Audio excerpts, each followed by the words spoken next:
Welcome to another episode of the Armed and Ready podcast. I am your host, Jason Wood, the VA loan guy. We have an awesome episode for you today with an Army veteran, Justin Eichenlab. Please check it out.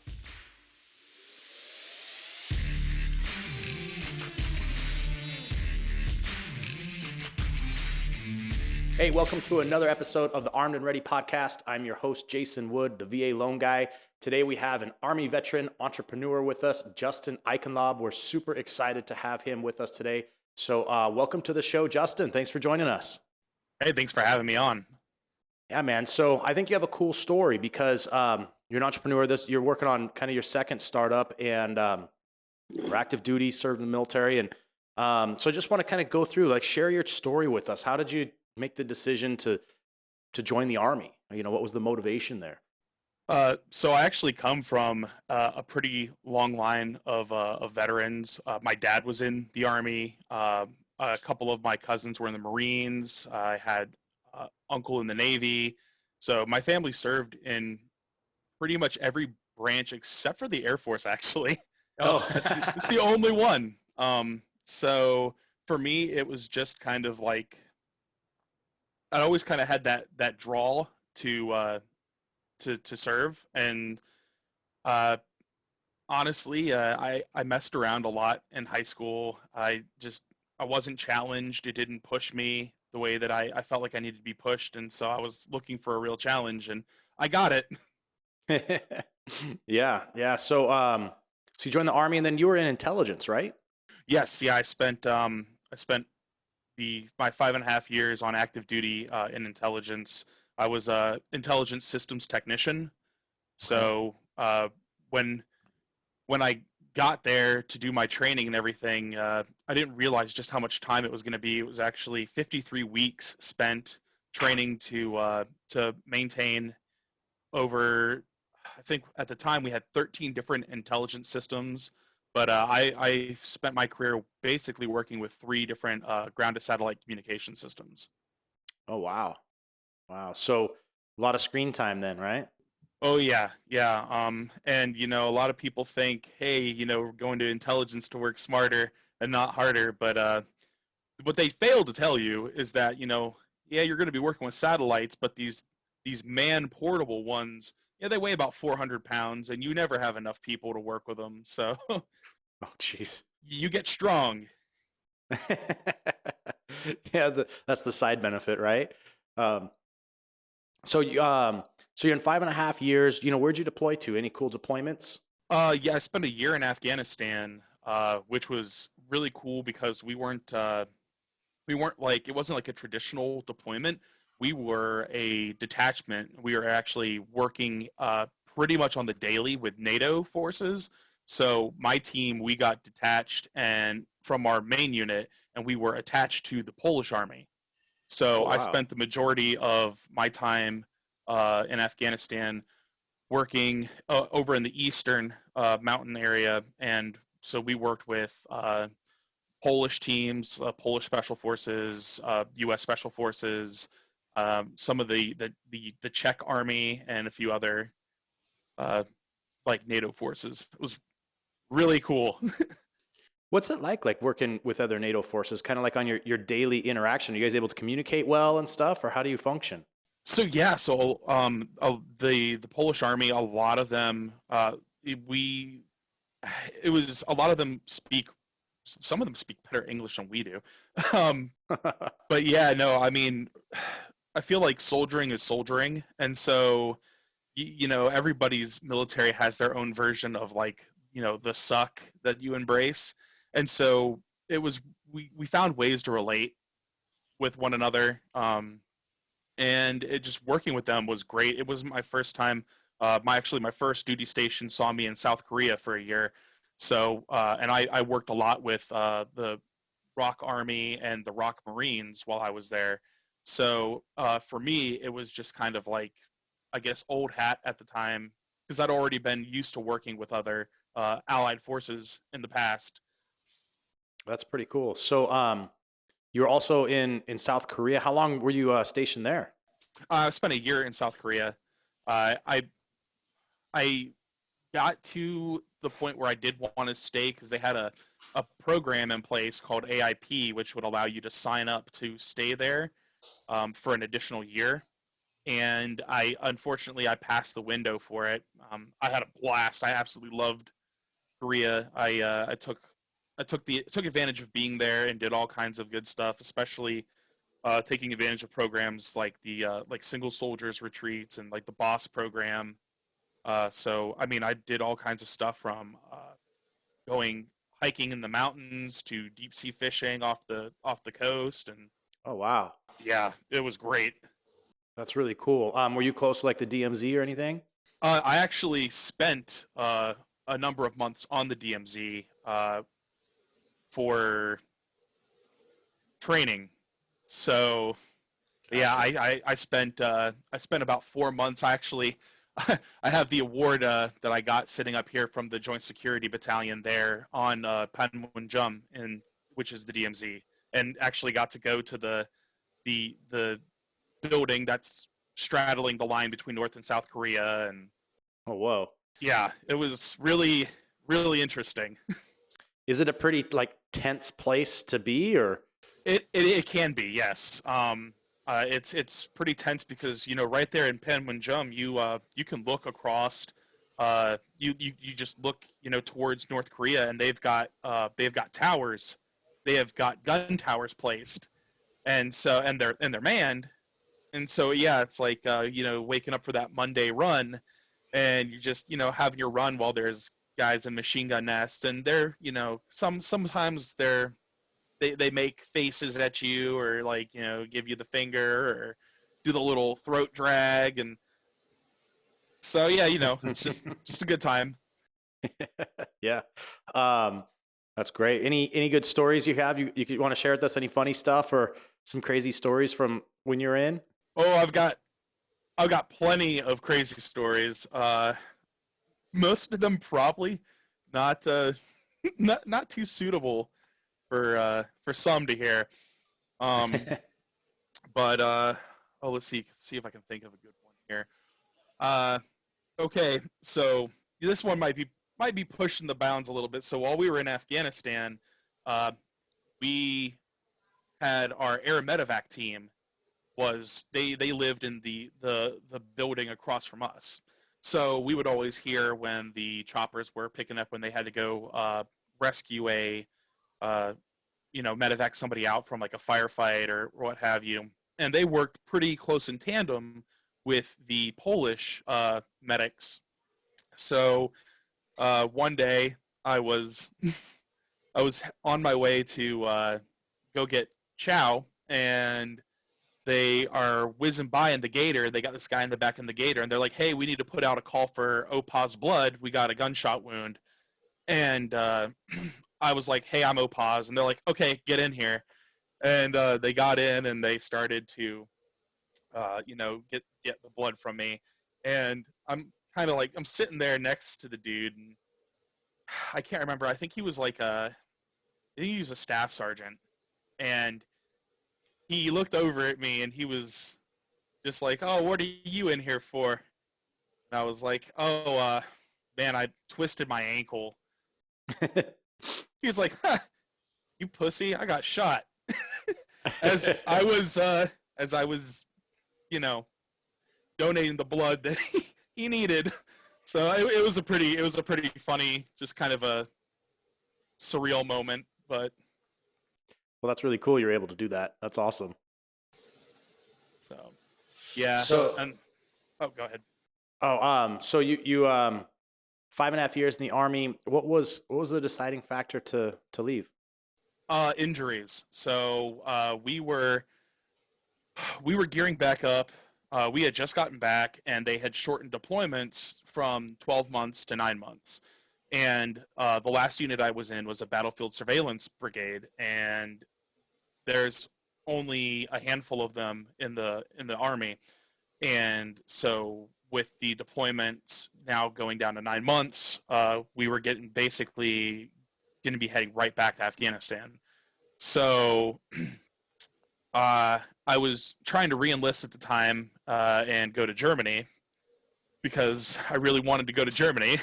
Yeah. And we were starting to go back through all of our medical screening and everything again. And right before we had left country, I had actually been in a blast. We had a mortar attack on our base, and a mortar hit the wall right next to me, and so I had a TBI from that. And we were going through all the screening, and they were like, "Hey, it might behoove you to actually go ahead and get out with your, while your injuries aren't so bad." And I thought about it pretty long and hard, and unfortunately, we didn't have enough people in my field at my unit at the time, so I was going to have to go back to Afghanistan with them before I could go to Germany, and just I didn't want to go back. Um, so they were like, "Well, what are you going to do? Your options are to go with us to Afghanistan or you get out of the army." And so I got out. Gotcha. Gotcha. Okay. So you got out, came back home, and then what? You decided to jump into business, right? Yeah, so I got out and I made sure that I had a plan. I was like, I'm gonna go to school. I'm gonna make use of my GI Bill. I am going to go get my college degree, and we're just gonna get into it. And I got out, and basically, I think I'd gotten out in June, and by September I was enrolled in college, and I was working on my on a computer science degree, and I at the time I was still dealing with uh, transitioning out of the military. So I got out and I moved kind of closer to my mom and my sister, so I could have some of that family support group. And uh, I started going to school, and I was doing great. I mean, compared to compared to going through all the stuff I had to go through to do my job in the army, college was a breeze. And so eventually I got to the point where I was just trying to figure out what is it that I want to do. And at that time is when I had started my first little startup business, because I had started taking programming for my degree, and I was like, man, actually, this is really fun. This is crazy that I can just write some commands in here, and the computer does something with it. So I started working on developing websites, and I freelanced, and I did a few websites for a few other small businesses, and I was really enjoying it, and decided to go into that with a buddy of mine that I served in the army with. And it just we didn't have it was we had the ambition, but we just kind of lacked the direction and like the business knowledge and everything at the time. And so after about 6 or 9 months, everything just kind of fizzled out, unfortunately, with that. So, but I mean, yeah, like I knew basically from getting out that I wanted to be my own boss. I wanted to work for myself, uh, to do something that I enjoyed, and to kind of see my own vision like manifest. Yeah, that's awesome. I mean, just the fact that you had that forethought to come up with a plan, use a GI Bill and stuff. I mean, that's important, and I think that's important for our audience too to hear about that because, um, I talk to people all the time who are active duty. I'm talking to them about buying a house and VA loans and stuff like that, and a lot of times, I'll ask them, what their job is in the military and stuff like that, and how long they plan on being in. A lot of them are like, I can't stand it. I want to get out, and I ask them, what's your plan after that? And there's a lot of I don't knows, and probably too many I don't knows, to be honest. So I feel like, sharing these kind of stories and, having that game plan of you're going to do something. I mean, it may not be the end all be all plan, but at least there is a plan in place, right? Oh yeah, yeah. It's important to have a plan, even if that's not if you're on plan A, and even if you end up leaving on plan D, having some sort of a direction, or some forethought. It goes a long way. It's like being in the military. You wouldn't go out on a convoy op without planning and having, backup plans. So I mean, why should your life be any different? Right. Yeah. Yeah. That's a great correlation. So you got done doing the website stuff, and did you go right into your current business? So I freelanced for a while as a games journalist, and I have a couple. I've got I think over 100 published articles floating around out there. And at the time, I had gotten a scholarship from Google to learn mobile app development. So specifically for Android, and that was really cool. So I did a 9 month scholarship course. It was a partnership between Udacity and Google. And so I finished that and I started actually working on some mobile apps. And then that's when the burnout really hit me from programming. Uh, because I'm just one guy, and when you're just one person and you're doing everything, everything for the app, from the user interface to all the back end and everything, it can get really daunting. And so I had ended up burning out on that, and I was actually blacksmithing at the time. Uh, I've always liked to work with my hands, and so my wife had bought me a small little fire brick forge for Christmas, just on, like, oh, I know I've always wanted to do this, and I ended up going and doing a 10-week apprenticeship course, and then came home and turned half of our two-car garage into a forge with the anvils and all that, and was actually being I was actually being to the point where I was making stuff and selling it in local boutique stores. Like, my Oh products wow. were on shelves, and it was absolutely amazing. And that ended up leading me into my current business because one day while I was out working, I started noticing that my back was really hurting, and went to the VA, and they were like, "Yeah, you have degenerative disc disease. So probably shouldn't be spending 4 hours a day swinging a hammer." Oh. So and I was really depressed about it, because I was like, this was my creative outlet, this was my escape from uh, from programming, and now that's gone. And by chance, I met a great guy at a local market, a pop up market, and he was a leather worker, and he's like, "Hey, man, like, this is a lot, like, leather. There's a lot to it. A lot of people look at it and, just think like leather's leather, but if you really want something to do that's not going to be so taxing on your back, that, I have back problems, and I got into leather work, and oh I watched probably 20-30 hours worth of videos on YouTube, just soaking up everything that I could, and then purchased some materials, and then that was that. Like, it it's taken off now over the last year and a half. That's great. And tell us the name of your company. The name of my company is SP Forge and Leather. Okay. So are you just making leather products then? I do a little bit of everything, actually. So I my big selling factor is that I hand make everything.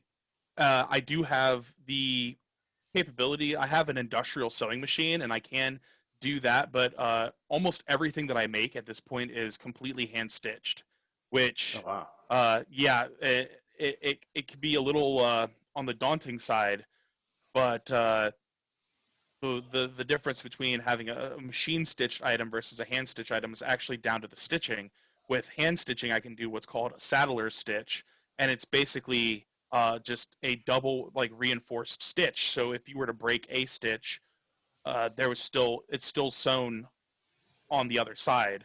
Whereas with a machine, a general machine has like a lock stitch, and so if you break a stitch, the loop, as soon as the thread starts going, it's just going to unravel.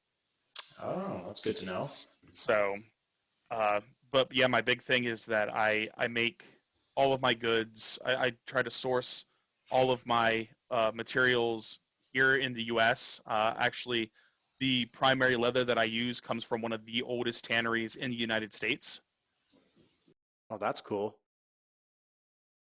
So, so tell me about your passion behind doing leather, are you doing like particular things? You doing belts and wallets and watch bands, or is it military focused? Tell me about that some. So yeah, I started off with doing wallets. Wallets was the first thing, and I mix the old way of doing things by hand with some new technology. So I actually have a laser engraving system, and so I can use that to do a lot of different types of customization work. So I can my big thing that I started with was I was making these single card. It's just a single pocket wallet, and I was able to laser basically tattoo uh, people's unit crests or like their unit patches on the back of them. Oh, And that's so cool. I was reaching out to other service members and like, hey, I can do an airborne wallet for you, or I can do, like I can put like the cross cannons on here for artillery, or the cross pistols for the MPs and etc. Uh, so primarily right now, I do a lot of business with other vets, and that's kind of been my awesome.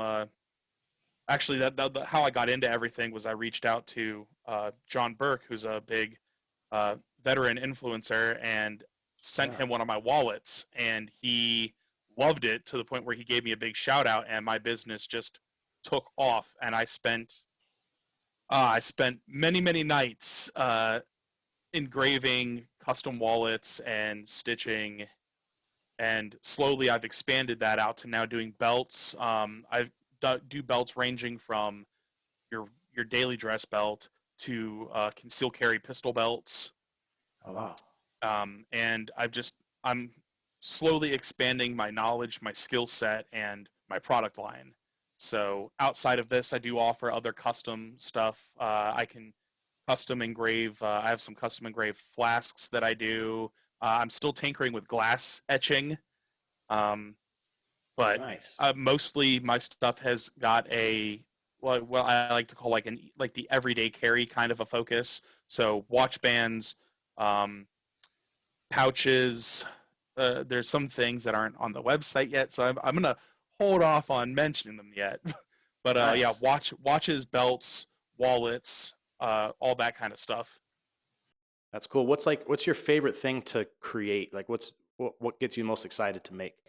Um, Recently, it's actually been watch bands because uh, they're so simple that every little detail about them is noticeable. So, I mean, because it's such a simple design, but it's like something that you have to execute well. And what's been more exciting about it is I've actually expanded what kind of materials I'm using for doing those. I've been reaching out and trying new types of leather for me.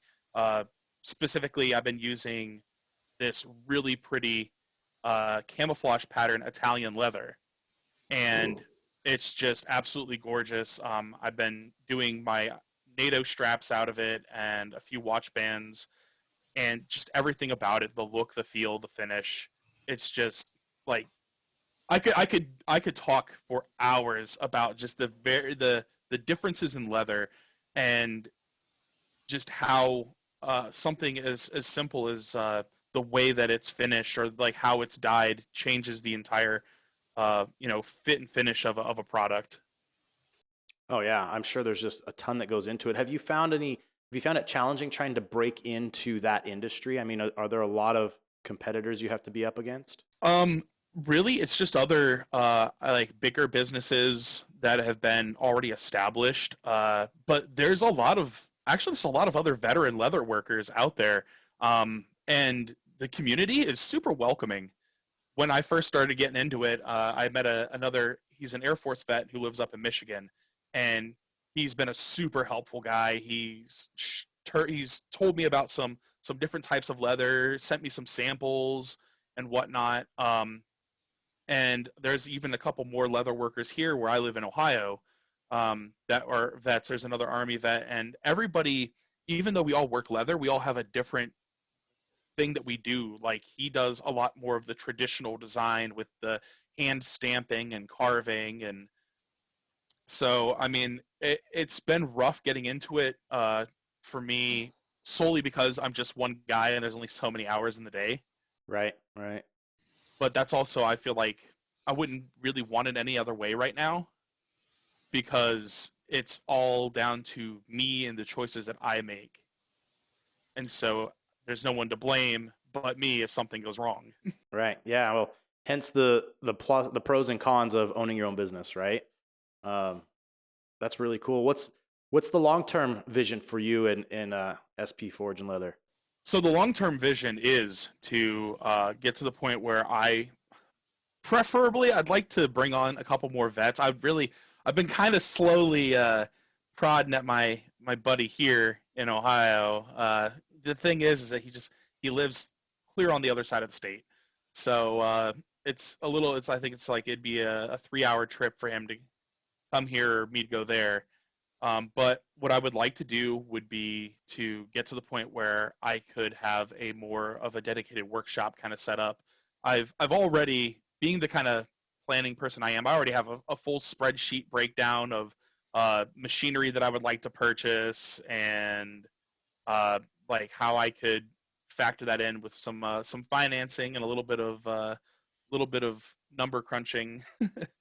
But don't tell my wife. She won't hear. Yeah, but yeah, I would like to further down the line. I would like to get to the point where I could have maybe one to two other full time people working and just hit the craft markets and whatnot. We've been doing our local farmers market. I've been applying for bigger markets. I'm actually waiting to hear back. I've applied for one of the top seven uh, markets to go to that was listed in Country Living magazine. So we'll see if they accept my application to work their market. Um, but I would like to do that. I'd like to expand and hit markets in the neighboring states. And the ultimate goal would also be to see about maybe offering leatherworking classes through the VA to reach out to other veterans that maybe are dealing with some PTSD issues, give them a creative outlet. Yeah, that'd be really good. I find it to be like a really zen thing. It's like almost like an active meditation where I throw on an audiobook or a podcast and I just sit down and stitch and stitch and stitch. And it's it's really something that's grounding and focusing. Yeah, yeah, I could see that. There's a lot of PTSD things out there um, that involve something like that, some sort of creative, kind of like passive thought type stuff that seems to be really effective. What would you say, like, what advice would you give someone who's, looking to transition out of the military and maybe start their own business? What are maybe a couple obstacles that you ran into that now knowing you could advise somebody else to maybe avoid? Don't be afraid to fail. Don't don't be afraid to fail. Everything is a learning opportunity, and uh, especially failure. And it's okay. It's okay to fail. That's I would I would even recommend it just because it it builds your resilience. Like I said, my first business, I tried and tried and tried, and I was so afraid to fail, and I was so depressed after everything kind of fell apart because I was like, wow, like I gave it my all, and it wasn't good enough, and maybe starting my own business isn't for me, and I really got into my head about it, and a good friend of mine was like, hey man, it's okay to fail, like we all fail all the time. So many historical people have failed. And I was like, you know what? Yeah, you're right. You're right. Like I can't just let it get in my head and give up. So Yeah.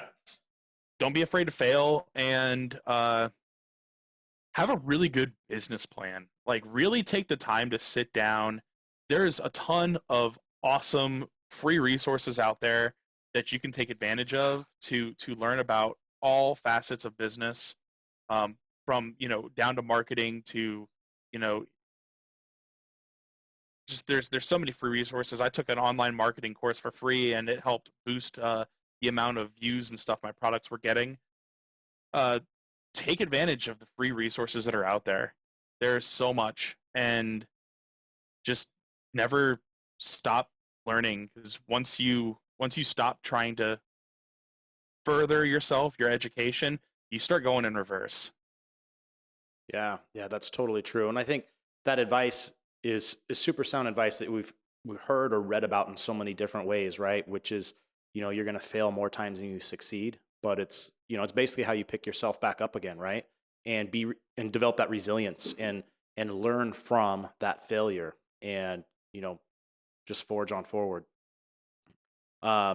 So as we go with the theme of the podcast here, what does, in you and your life or your business, what does armed and ready mean to you? Um, I would say that armed and ready to me would be, well, that's actually a really good question. Uh, Arming yourself with the patience, and I'd say the presence of mind to know that there's no such thing as an easy day, uh, and just to be ready, to be fluid, be accommodating, be able to adapt. Like that's what we said a lot in the military, is adapt and overcome.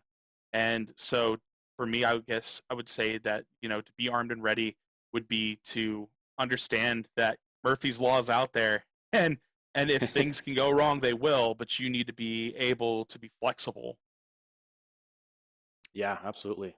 Absolutely. Well, Justin, we want to help, promote your business and help you get some success too. So tell our audience where they can find your products and connect with you so they can ask questions or check out some of the things you sell. Yeah, you can find my products online on my website, www.spforgeandleather.com. You can also find me on Instagram. That's honestly the greatest way to get in touch with me. That's actually how we got in touch. Yeah. was Yeah, was totally. through Instagram. Like I said, I am one guy, but I pride myself on trying to have really good response time and really good customer service.